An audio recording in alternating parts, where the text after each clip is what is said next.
The case of Judge Kevin Mullins' murder has been extremely fascinating, heartbreaking to watch, as well as a judge's life was taken in his very own chambers by his friend, long life friend, and sheriff. But the question is, why? What happened here? What happened between the two of these people, the sheriff and the judge, going out for lunch?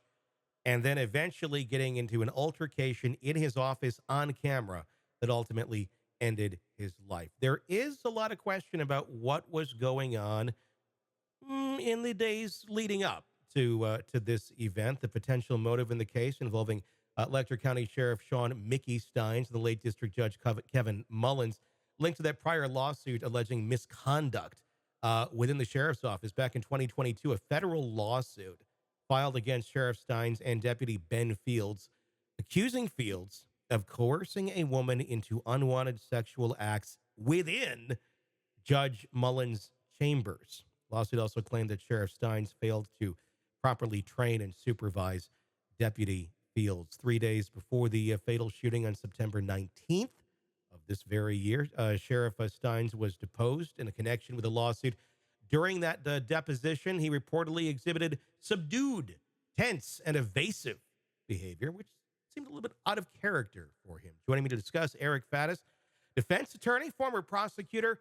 Again, we're all just trying to put the pieces together here. What do you think? Do you think any of these past issues like this have something to do with this case?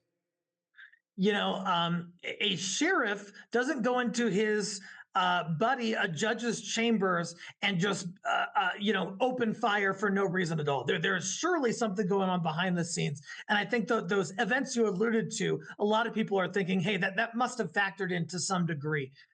You have really this horrendous shooting, and it's captured on video, and so it's not even like the sheriff, was trying to be surreptitious or anything. And so, what motivated this sheriff to just open fire on his buddy, a judge, in the judge's chamber?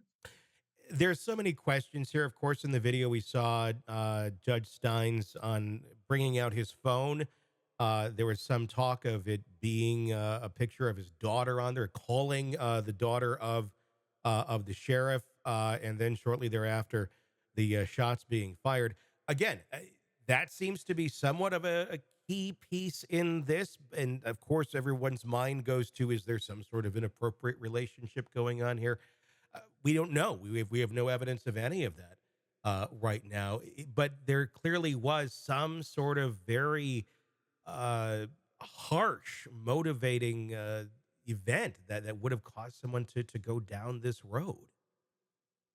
Yeah, certainly, and we many people have views of people in law enforcement, people in the law as being really above board for the most part. That they're not engaged in some super underhanded, shady stuff in a back alley, or at least we don't see them as being engaged in that. But even in Colorado, there have been dissension within police departments based on some pretty salacious interactions between those folks that no one really expected law enforcement to engage in.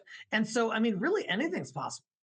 How difficult is that to argue something like that lawsuit causing enough stress, or whatever it may be, whether it's the lawsuit, whether it be something he found on the phone, to cause someone to commit this crime, to commit murder in court, and to get the jury to go along with you, saying, look, in his normal mind, he would have never have done this, but because of this, this caused him to do that. That's got to be a hard one to argue.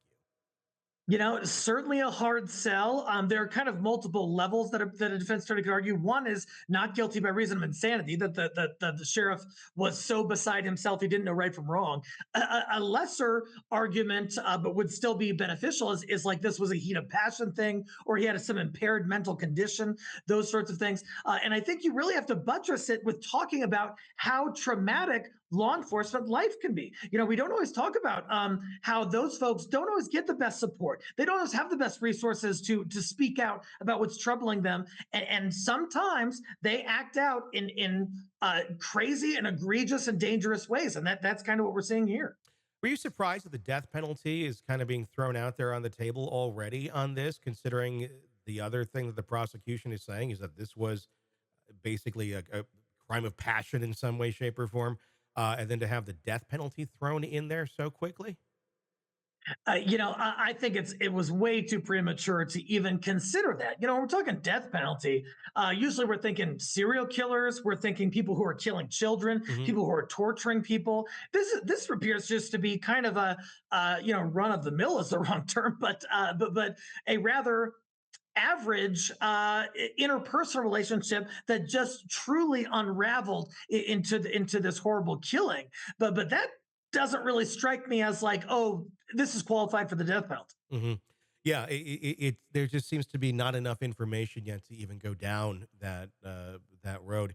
I'm wondering how surprised the community and those families are going to be by what eventually is unearthed, because I'm thinking a lot of people are going to find out a lot of things about loved ones that either can't answer about them because they're no longer here, or they're locked away, or there's, I don't know. I just feel like there's a lot to this that was probably going on underneath the surface that somebody didn't want to get out. I mean, that's what I'm wondering about of maybe the motivation factor here in this is one could be exposed for something. I don't know. There's a lot of questions there.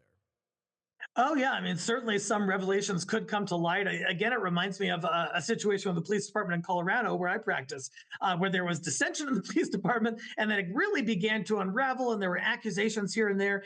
There was allegedly infidelity, swinging, drug use, all sorts of things that no one would ever envision Yeah. would come from folks who are in law enforcement, but yet here we were. And so we'll just kind of have to see what information begins to trickle out as this case progresses.